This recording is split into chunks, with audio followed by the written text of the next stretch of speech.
First thing we're gonna go ahead and do, we're gonna identify your patient. You doing okay? Yes. Okay, my name is Nora. I'm gonna be the one to go ahead and do your EKG. I'll be applying the actual electrodes on you, so you may feel a little cold. First one I'm gonna go ahead and apply is on the actual limb. So I'm gonna go ahead and start with the inner actual wrist area. There's multiple places you could go ahead and apply these, like I said in lecture. Wrist, deltoid region, or underneath the clavicle bone, right on the fleshy area. I'm gonna move on to the actual lower limbs. I'm gonna go ahead and move the socks down a little bit. Okay. And of course, if there happens to be hair, you wanna make sure that you're pressing firmly with the actual electrode so it could go ahead and stick. Tap up or down?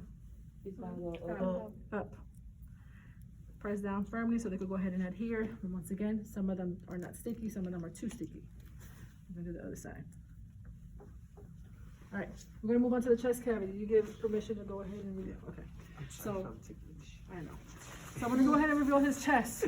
In theory, in reference to the field, when you're working with your patient, you're always covering. The actual key element is to make sure you're always covering the areola, the nipple area. You don't want to expose them at all. But for educational purposes, we're going to go ahead and expose the whole chest cavity for everybody to see what we're working with, because me working with the actual dummy in class doesn't give you the underlying actual view that you need. The whole chest cavity, here we go, like in class. Clavicle bones are right here. My hands may be cold.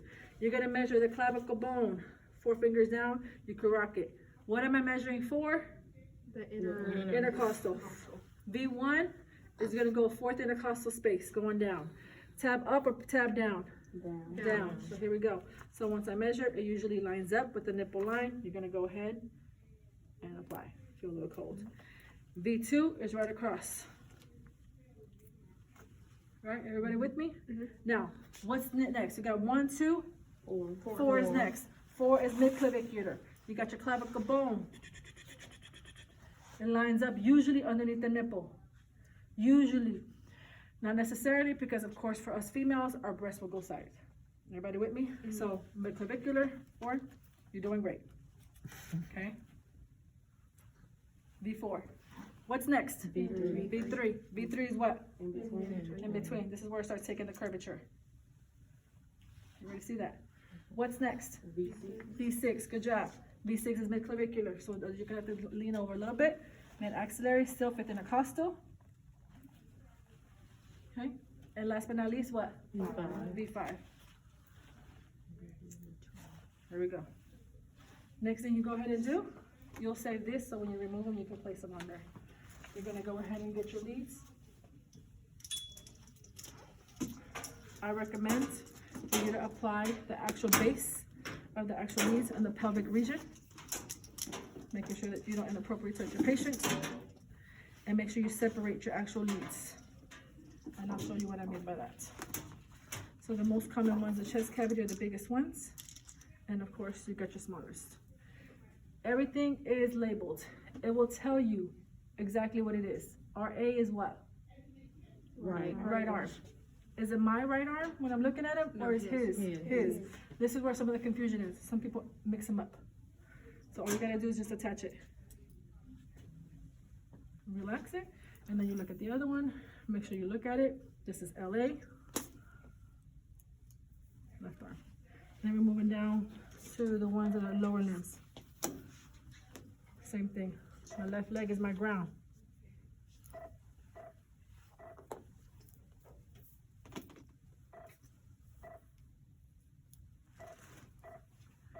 Now we're gonna start working with the chest cavity. You okay? It tells you verbatim what they are. You don't have to memorize the color, because every manufacturer makes it a little bit different.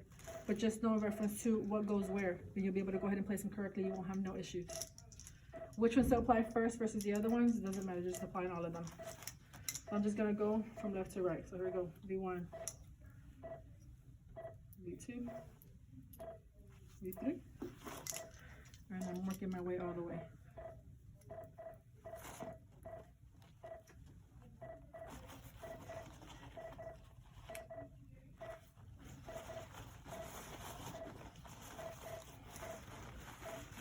Relax for me. Sometimes they get cold. If the person gets cold, it can also cause somatic tremors. So if that were the case, you could go ahead and go underneath your actual bedding and find another sheet and go ahead and cover your patient. Go ahead and relax for me, sir. You're doing great.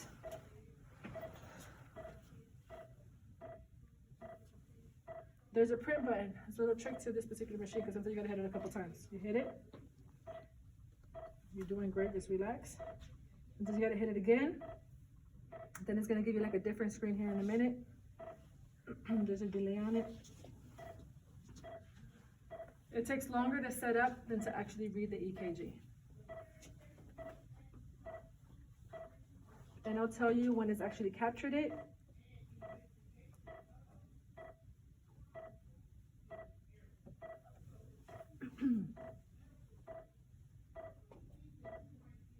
The settings are off. That's the reason why it's not printing it. Once it prints and there's a clear reading, and then you can go ahead and start removing the actual electrodes from your patient. Make sure that you are not talking to your patient or anything like that. It's reading and it's counting it down. Once it's counting it down, then it starts printing it out. It'll give you a different screen for you to go ahead and hit print. Anybody have any questions? Now it says analyzing.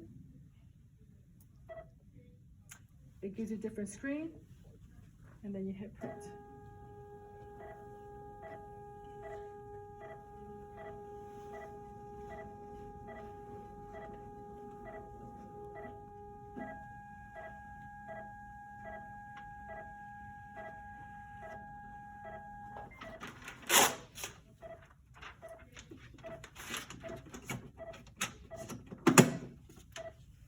Should relax for you. Take a deep breath.